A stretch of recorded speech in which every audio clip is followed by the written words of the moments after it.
ఉంది, అంత 95.25 దగ్గర ట్రేడ్ అవుతుంది ప్రజెంట్ అయితే. సో ఈ రీజన్స్ అనేవి మన మార్కెట్ ఫాల్కి అయితే రీజన్ అయితే కాదు, బట్ ఎక్స్టర్నల్గా ఉన్న గ్లోబల్ టెన్షన్సే మన మార్కెట్కి ఫాల్కి ఈరోజు లాస్ట్ 5 మినిట్స్లో ఫాల్ వచ్చింది కదా. సో అది రేపు ఈక్విలిబ్రియం ద్వారా మ్యాచ్ చేసి అది కొంచెం గ్యాప్ అప్ ఓపెనింగ్ కూడా అవ్వచ్చు, చెప్పలేము. అండ్ స్టాక్ మార్కెట్ ఈరోజు అయితే సెన్సెక్స్ అయితే ఫాల్ అయింది 183 పాయింట్స్. నిఫ్టీ ఎండింగ్ సెషన్ కాబట్టి ఎండింగ్ టైంలోనే ఫాల్ అయింది కాబట్టి ఇది కొంచెం కరెక్షన్ కూడా అనుకోవచ్చు. ఈరోజు మార్నింగ్ వచ్చిన రైస్కి అండ్ నిన్న ఈవినింగ్ నిన్న మార్కెట్ క్లోజ్ అయ్యే టైంకి వచ్చిన ఒక పెద్ద మూమెంట్కి ఈరోజు కరెక్షన్ అయితే జరిగింది మార్కెట్ ఎండింగ్ టైంకి. అండ్ చూడొచ్చు లోయర్ అయితే 77,472 దగ్గర అయితే సెన్సెక్స్ అయితే క్లోజ్ అవడం అయితే జరిగింది. సో ఈరోజు మన మార్కెట్కి మూవ్ చేసిన స్టాక్స్ అయితే ఇప్పుడు చూద్దాం. సో మన మార్కెట్ని ఈరోజు అయితే మూవ్ చేసిన స్టాక్స్ ప్యూర్లీ అయితే metal sector. So Vedanta limited చూడొచ్చు, జింక్ చూడొచ్చు, స్టీల్ సెక్టర్, స్టీల్ ఇండస్ట్రీస్ అన్నీ పెరిగాయి. And Kotak Mahindra bank, NMDC, Divi's labs, Glenmark pharma, HDFC life, ICICI bank, HDFC bank, Aurobindo pharma, Manappuram finance, Apollo. So almost మనం చూస్తే metals and mining sector, metals and mining and ships, defence sector and then construction సెక్టర్లో ఉన్న స్టాక్స్లో ఒక మంచి rally అయితే రావడం జరిగింది. మన మార్కెట్ని నెగిటివ్గా ఎఫెక్ట్ చేసింది ఆయిల్ అండ్ గ్యాస్ సెక్టర్ ఈరోజు అయితే నెగిటివ్గా ఎఫెక్ట్ చేసింది. అండ్ ఫార్మా సెక్టర్లో ఉన్న కొన్ని స్టాక్స్లో కూడా ఫాల్ అయితే రావడం జరిగింది. అండ్ ఫినాన్స్ సెక్టర్లో కూడా ఫాల్ అయితే వచ్చింది ఈరోజు. అండ్ చూడొచ్చు ఈరోజు మెటల్ సెక్టర్ 1.2% పైగా ఇండెక్స్ని అయితే మూవ్ చేసింది. Chemical sector 1.29, private bank, PSU bank, capital market and pharma commodities. So ఇవన్నీ కలిపి మన మార్కెట్ని ఈరోజు అయితే మూవ్ చేయడం అయితే జరిగింది. అండ్ గ్లోబల్ మార్కెట్స్ అయితే ప్రజెంట్ చూడొచ్చు మనం. గ్లోబల్ మార్కెట్ పరిస్థితి చూస్తే S&P డౌ జోన్స్ చూడొచ్చు, డాక్స్ ఇండెక్స్ అయితే 0.65% పాజిటివ్గా అయితే ఉంది. అండ్ డౌ జోన్స్ కూడా 0.05 అండ్ S&P కూడా 0.01 ఫ్లాట్గా అయితే క్లోజ్ అవుతుంది. అండ్ అదర్ ఏషియన్ మార్కెట్ చూసుకుంటే మనం ఏషియన్ మార్కెట్స్ అయితే ప్రజెంట్ అన్ని Asian markets except Indian market అయితే కొంచెం ఫ్లాట్గా ఉంది, గిఫ్ట్ నిఫ్టీ అయితే. బట్ ఇక్కడ చూస్తే మనం 1% పైగా ఇండెక్సెస్ అయితే మూవ్ అయ్యాయి. ఇది మనకి మంచి విషయం అనుకోవచ్చు, రేపు ఒక మంచి మూమెంట్ వచ్చేదానికి కూడా ఛాన్సెస్ ఉంటాయి. అండ్ ప్రజెంట్ అయితే నిన్నైతే చూడొచ్చు మనం FIIs అయితే 1,500 crores పైగా బయింగ్ అయితే చేశారు. డే బిఫోర్ ఎస్టర్డే 24th అయితే 1,182 crores. ఇక్కడ చూడొచ్చు DAs కూడా పంప్ చేస్తున్నారు మార్కెట్స్లోకి. అండ్ ఈ వీక్లోనే చూస్తే నియర్లీ 5,000 crores to 7,000 crores వరకు పంప్ అయితే అయింది మార్కెట్లోకి. బట్ మన మార్కెట్స్ అనేవి అక్కడే స్టే అవుతున్నాయి, కన్సోలిడేట్ అవుతూ అయితే ఒక లెవెల్ దగ్గరే ఉంటున్నాయి రేంజ్ బౌండ్లో.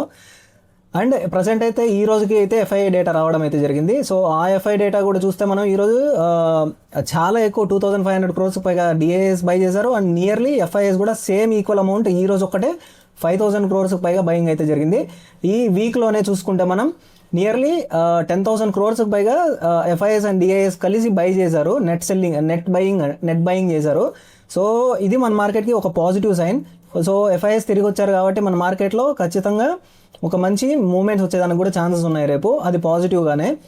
అండ్ ప్రజెంట్ అయితే హార్మోస్ టెన్షన్స్ అయితే స్టార్ట్ అయ్యాయి. హార్మోస్ ట్రాఫిక్ అయితే remains depressed as Iran and Oman weigh temporary corridor. ఏం జరుగుతుందంటే ప్రజెంట్ అయితే చూడొచ్చు మనం. సో యావరేజ్గా మామూలుగా అయితే 10 to 15 షిప్స్ పాస్ అవ్వాలి స్ట్రైట్ ఆఫ్ హార్మోస్ గుండా. బట్ ప్రజెంట్ అయితే చూడొచ్చు 5 షిప్స్ మాత్రమే వెళ్తున్నాయి డేటా ప్రకారం ఈరోజు చూడొచ్చు. సో దీనివల్ల కూడా కొంచెం టెన్షన్స్ అనేవి ఉన్నాయి. సో ఇందువల్ల కూడా మార్కెట్స్లో కొంచెం ఏదైనా న్యూస్ ఫ్యాక్టర్ కానీ ఇలాంటి ఫ్యాక్టర్స్ కూడా మన మార్కెట్ని అప్పుడప్పుడు ఎఫెక్ట్ చేస్తుంటాయి. ప్రజెంట్ అయితే క్రూడ్ ఆయిల్ అయితే 81.34 దగ్గర స్పైక్ అయింది. చూడొచ్చు ఇంత స్పైక్ అయితే అయింది. సో క్రూడ్ ఆయిల్ స్పైక్ అయితే మాత్రం మన మార్కెట్స్లో ఫాల్ అయితే తప్పదు రేపు.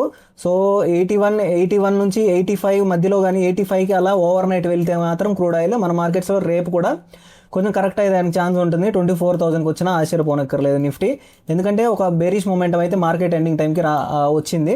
అండ్ క్రూడ్ ఆయిల్ ప్రైసెస్ కూడా చూడొచ్చు 81.33 అయితే డాలర్స్ అయితే ఉంది. అండ్ ఈరోజు అయితే -1%, మార్నింగ్ నుంచి 79 వరకు వెళ్ళింది. 79 తర్వాత ప్రజెంట్ అయితే 81.5 దగ్గర అయితే ఉంది. సో $2.5 అయితే కరెక్ట్ అయితే అయింది. అండ్ అప్వర్డ్ అయితే మంచి మూమెంట్ అయితే వస్తుంది. సో వచ్చిన ఈ $85 దగ్గరికి వస్తే మాత్రం మన మార్కెట్స్ అండ్ గ్లోబల్ మార్కెట్స్ అన్నీ ఫాలో అవుతాయి. అండ్ ప్రజెంట్ అయితే గోల్డ్ అండ్ సిల్వర్ కూడా చూడొచ్చు నియర్లీ ఫ్లాట్గా అయితే ఉన్నాయి. నియర్లీ 1%, ఇది 0.5% సిల్వర్ ఫ్లాట్గా అయితే క్లోజ్ అవుతున్నాయి. అండ్ ఆల్సో మనం ఇంపార్టెంట్ ఒక ఫ్యాక్టర్ అయితే ఎక్స్ప్లెయిన్ చేయబోతున్నాను ఇప్పుడు. చూడండి యూఎస్ మార్కెట్స్ చూడొచ్చు. యూఎస్ మార్కెట్స్ ఇక్కడ మంత్లీ అయితే 3% ఇంక్రీజ్ అయింది చూడొచ్చు. ఇక్కడ 2%, 3%, మన మార్కెట్ చూసుకుంటే సెన్సెక్స్ చూసుకుంటే చూడొచ్చు ఓన్లీ 0.3%, 0.83%, అండ్ ఇయర్లీ చూసుకుంటే 9% పైగా మన ఇండెక్స్ ఫాల్ అయింది. ఇంతగా ఎఫ్ఐఎస్ మన మార్కెట్లో ఇన్వెస్ట్ చేస్తున్నా, డిఐఎస్ ఇన్వెస్ట్ చేస్తున్నా, మన మార్కెట్లో ఏ మాత్రం మూమెంట్ లేదు. సో అన్ని మార్కెట్స్ చూడొచ్చు నియర్లీ 31%, 15%, 11% ఇంతగా ఇంక్రీజ్ అవుతున్నాయి. బట్ మన మార్కెట్స్ మాత్రం ఎందుకు ఫాలో అవుతున్నాయి అంటే రూపీ ఫ్యాక్టర్ అండి. రూపీ అనేది బలహీనపడుతుంది. మన గవర్నమెంట్స్ అనేవి ఏవేవో చేస్తున్నాయి మన రూపీని బలపడడానికి. ఈ సెంట్రల్ బ్యాంక్ గోల్డ్ బయింగ్ కానీ, ఆర్బీఐ గోల్డ్ బయింగ్ కానీ, ఇలా గోల్డ్ బయింగ్ చేస్తూ మన రూపీని అయితే స్టాండర్డ్గా ఉంచగలుగుతున్నాయి 95 దగ్గర, మార్క్ దగ్గర 100కి వెళ్ళనీయకుండా. సో మన ఇండెక్స్ అనేది పెరగాలంటే ఫ్యూచర్లో ఏం చేయాలంటే సెంట్రల్ బ్యాంక్ అనేది గోల్డ్ని బై చేయకుండా ఫ్యూచర్ గ్రోత్ పైన, ఇన్ఫ్లేషన్ పైన, జీడిపి పైన ఫోకస్ చేస్తే ఖచ్చితంగా మన మార్కెట్స్ కూడా కొంచెం పాజిటివ్లో ఎండ్ అవుతాయి ఇయర్లీ టైం ఫ్రేమ్స్లో. అండ్ నిఫ్టీ ఇప్పుడు ప్రజెంట్ అయితే రేపటికి నిఫ్టీలో రెసిస్టెన్స్ అండ్ సపోర్ట్ లెవెల్స్ అయితే ఇప్పుడు చూద్దాం.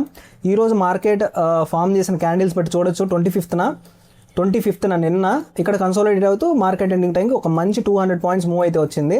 ఈ 200 పాయింట్స్ మూవ్ తర్వాత ఈ 24,370 దగ్గర అయితే రెసిస్టెన్స్ తీసుకొని అది ఆ లెవెల్ని బ్రేక్ చేయలేక అబవ్ ప్రజెంట్ అయితే ఈరోజు అయితే ఫాల్ అయితే రావడం జరిగింది. అండ్ ఈరోజు 24,200 లెవెల్ దగ్గర సపోర్ట్ అయితే తీసుకునింది మార్కెట్. సో 24,200 దగ్గర నిఫ్టీ అయితే సపోర్ట్ తీసుకొని బిగ్ ఫాల్ అయితే వచ్చింది. అండ్ 24,150 దగ్గరగా అయితే క్లోజ్ అవ్వడం అయితే జరిగింది. అండ్ ఇది నియర్లీ 15 మినిట్స్లోనే చూడొచ్చు నియర్లీ 100 పాయింట్స్ ఫాల్ అయితే వచ్చింది నిఫ్టీలో అయితే. సో రేపటికి మనకి ఇంపార్టెంట్ లెవెల్స్ అయితే ఈ లెవెల్ అయినా 24,250 అనేది వెరీ ఇంపార్టెంట్ రెసిస్టెన్స్ లెవెల్గా యాక్ట్ అవుతుంది. అండ్ సపోర్ట్ లెవెల్గా అయితే ఈ లెవెల్ అయితే యాక్ట్ అవుతుందండి 24,160, 150 అనుకోవచ్చు. సో 24,115 కానీ బ్రేక్ అయితే మాత్రం, ఒకవేళ గ్యాప్ డౌన్ అయ్యి మార్కెట్ బ్రేక్ అయితే మాత్రం ఇక్కడ ఖచ్చితంగా కన్సాలిడేషన్ అయితే అవుతుంది. రేపు మార్కెట్ కన్సాలిడేట్ అయ్యి ఖచ్చితంగా ఒకవేళ బ్రేక్ అయితే మాత్రం 24,000 వరకు కూడా టార్గెట్ పెట్టుకోవచ్చు.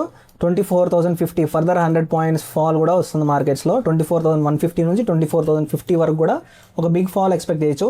అదే కానీ గ్లోబల్ పరంగా ఇష్యూస్ ఏం లేకపోతే ఒకవేళ మార్కెట్ గ్యాప్ అప్ అయితే మాత్రం సో ఈ లెవెల్ దగ్గర కొంచెం సపోర్ట్ తీసుకొని గ్యాప్ అప్ అయితే మాత్రం ఈ 24,250 దగ్గర కాసేపు కన్సాలిడేట్ అయ్యి 24,300 వరకు కూడా వెళ్ళడానికి ఛాన్సెస్ ఉంటాయి. సో 24,300 వరకు కూడా మార్కెట్ అనేది వెళ్తుంది ఒకవేళ గ్యాప్ అప్ అయితే. గ్యాప్ డౌన్ అయితే మాత్రం 24,150 అనేది ఇంపార్టెంట్ సపోర్ట్ లెవెల్గా అయితే యాక్ట్ అవుతుంది. ఇంకా బ్యాంక్ నిఫ్టీ విషయానికి వస్తే చూడొచ్చు మనం బ్యాంక్ నిఫ్టీ కూడా నిఫ్టీ లాగానే చూడొచ్చు. ఈరోజు అయితే గ్యాప్ అప్ అయితే వచ్చింది బ్యాంక్ నిఫ్టీలోనే.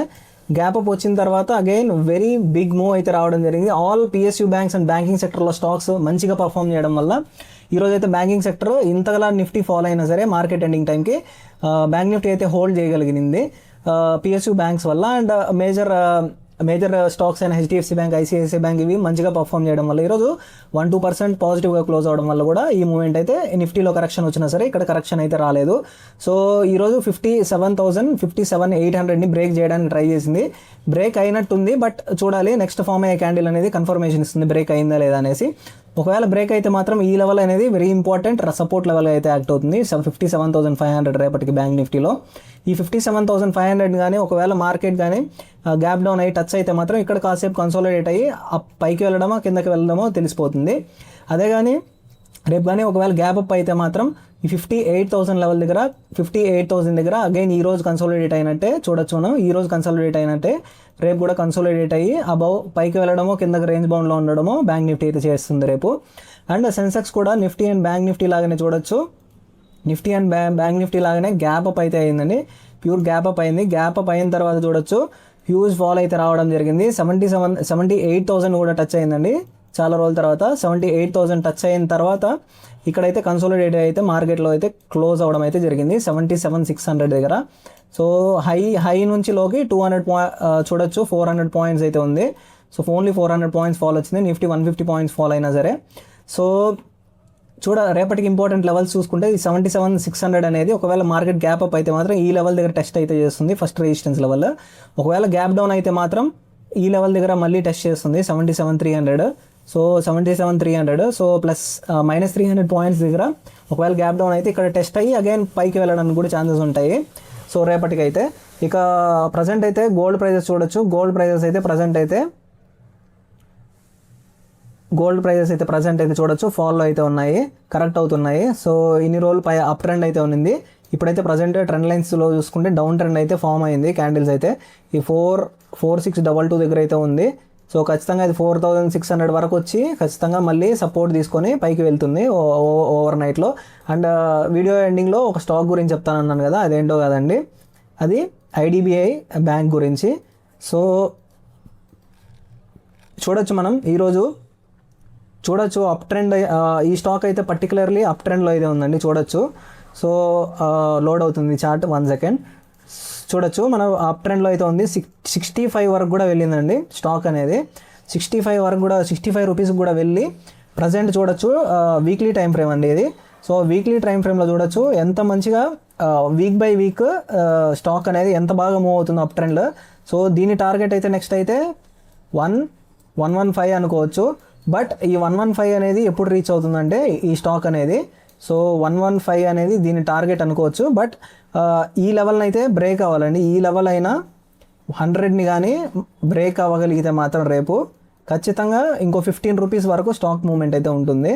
సో రేపు ఈ 100 దగ్గర కన్సోలిడేట్ అయ్యి బ్రేక్ అయితే మాత్రం ఫర్దర్గా ఫ్యూచర్లో వితిన్ మేబీ 1-2 వీక్స్లో 115-120 కూడా రేంజ్ కూడా వెళ్ళే ఛాన్సెస్ ఉన్నాయి ఐడిబిఐ బ్యాంక్. బికాస్ చాలా రోజుల నుంచి ఈ స్టాక్ అనేది హోల్డ్లో అయితే ఉంది, అంత మంచి మూమెంట్స్ అయితే రాలేదు. చూడొచ్చు మనం ఎంత పెద్ద ఫాల్స్ అయితే వచ్చాయో. ఫాల్ వచ్చిన తర్వాత అగైన్ స్లోగా కరెక్ట్ అవ్వుకుంటూ పైకి అయితే వెళ్ళడం జరిగింది. ఈ వీక్ పర్టికులర్గా 80 నుంచి 15 రూపీస్ అయితే పెరగడం జరిగింది 1 వీక్లో, వితిన్ స్పాన్ ఆఫ్ 1 వీక్లో ఒక స్టాక్. సో ఆబ్వియస్లీ కమింగ్ డేస్లో ఖచ్చితంగా ఈ స్టాక్లో ఒక మంచి మూమెంట్ అయితే ఎక్స్పెక్ట్ చేయొచ్చు. ఈ వీడియో కానీ మీకు నచ్చినట్లయితే ఈ వీడియోని లైక్ చేసి మన ఛానల్కి సబ్స్క్రైబ్ అవ్వడం మాత్రం మర్చిపోకండి.